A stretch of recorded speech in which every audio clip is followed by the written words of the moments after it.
Hey, how's it going, everyone? Just back again with a quick lesson on 1 Corinthians 2:9. And, I just want to do a simple proof that the kingdom cannot and will not be boring, which is my biggest concern because I find this life boring. Kind of like the movie The Groundhog Day with Bill Murray. He just wakes up and is living the same day over and over again. So I want people to understand movies, what the movie's talking about.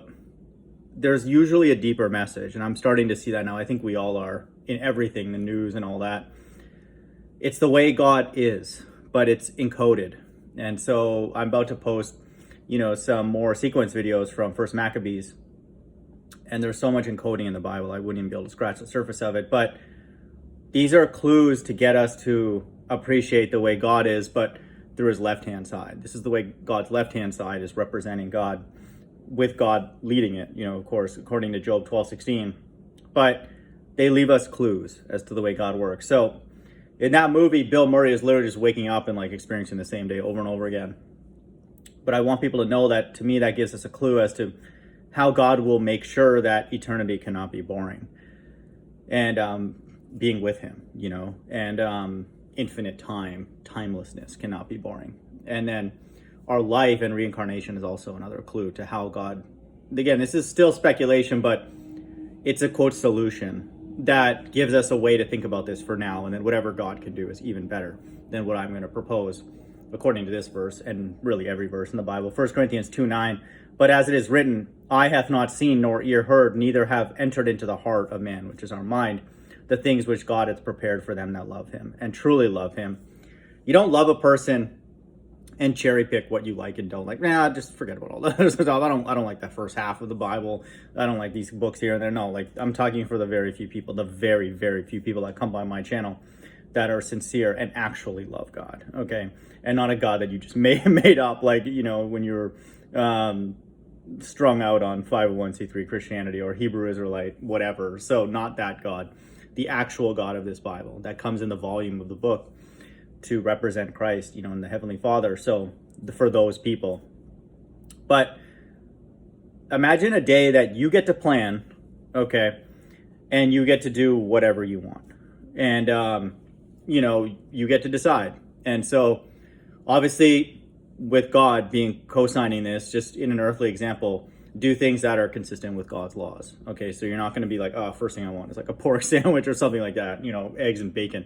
So aside from that, but in this example, if you really, let's just say that, whatever food you like that is not lawful, you could say, God, make me something that tastes equivalent to that is lawful. And let's say God's able to do that. Because again, you decide your day. And so, and then let's say you have a strong attraction for a woman and you want that to be a part of your day. You could say, don't take that other man's wife, but a woman exactly like that. You can say that, okay? Because you're making the day and I'm making the day. I'm just using this as a mental example. A theoretical, thing that God could do, very, very easily. And so you get to decide the day. And so you pick it. For me, it would obviously involve golf, probably playing Augusta National, and then flying there on a private jet or something, drinking, wine, the best wine.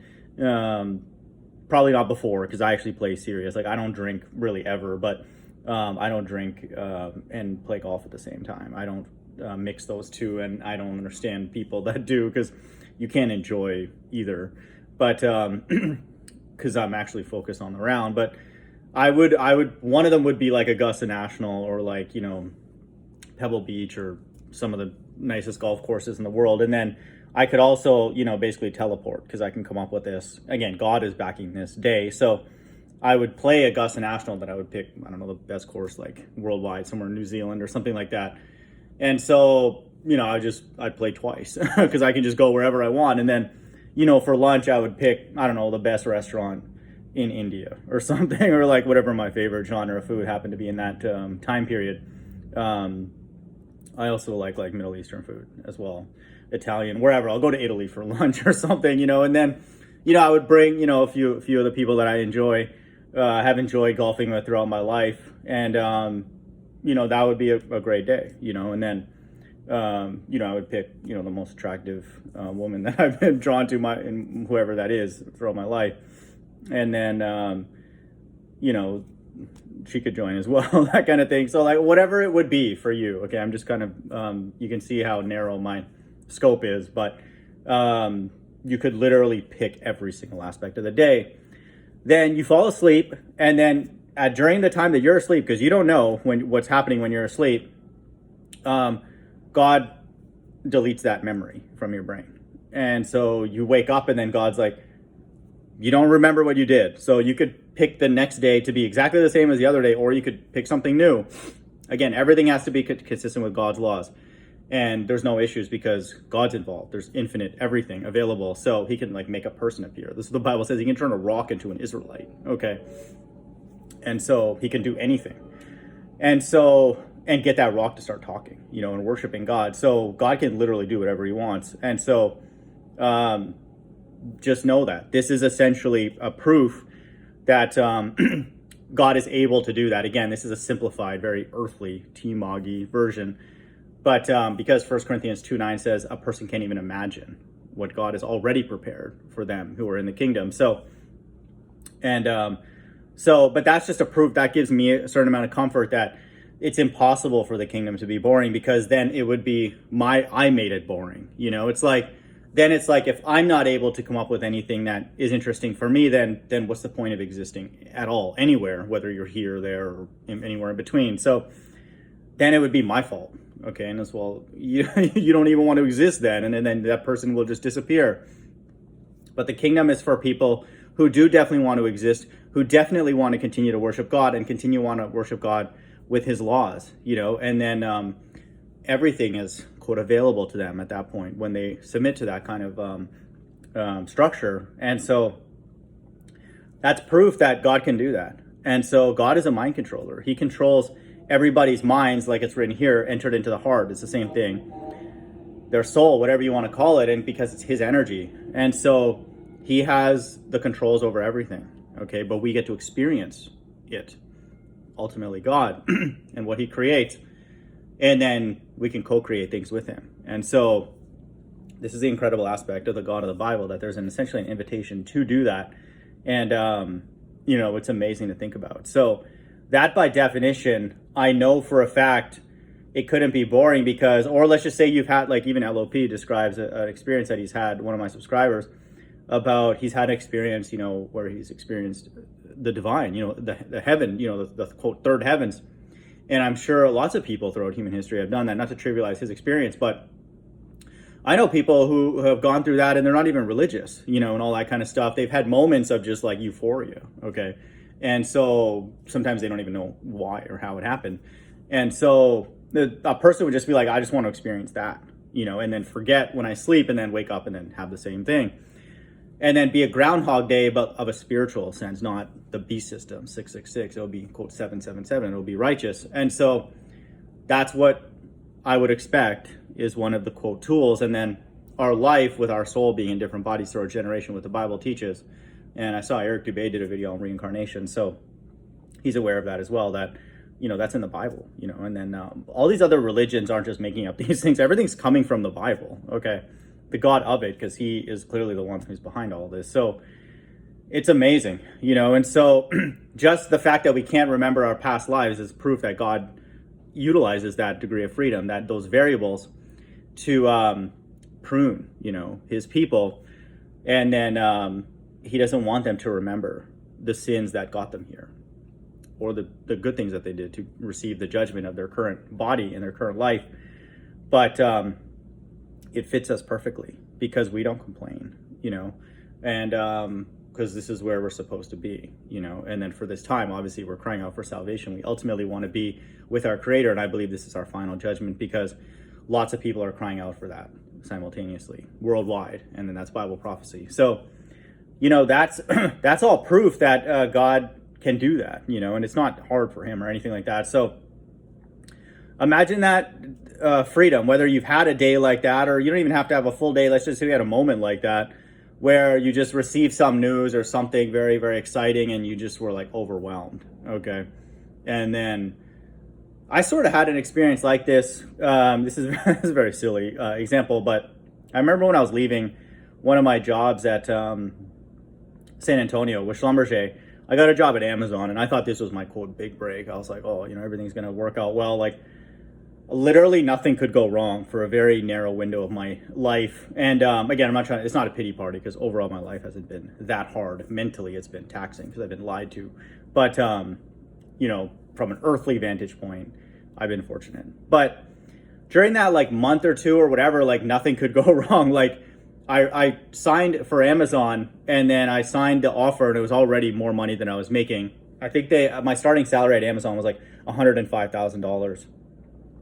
And in like San Antonio for Schlumberger, I was making like 85 or 90 or something, which was still a lot because I was living in San Antonio. My rent was like $700 a month, so that's pretty cheap.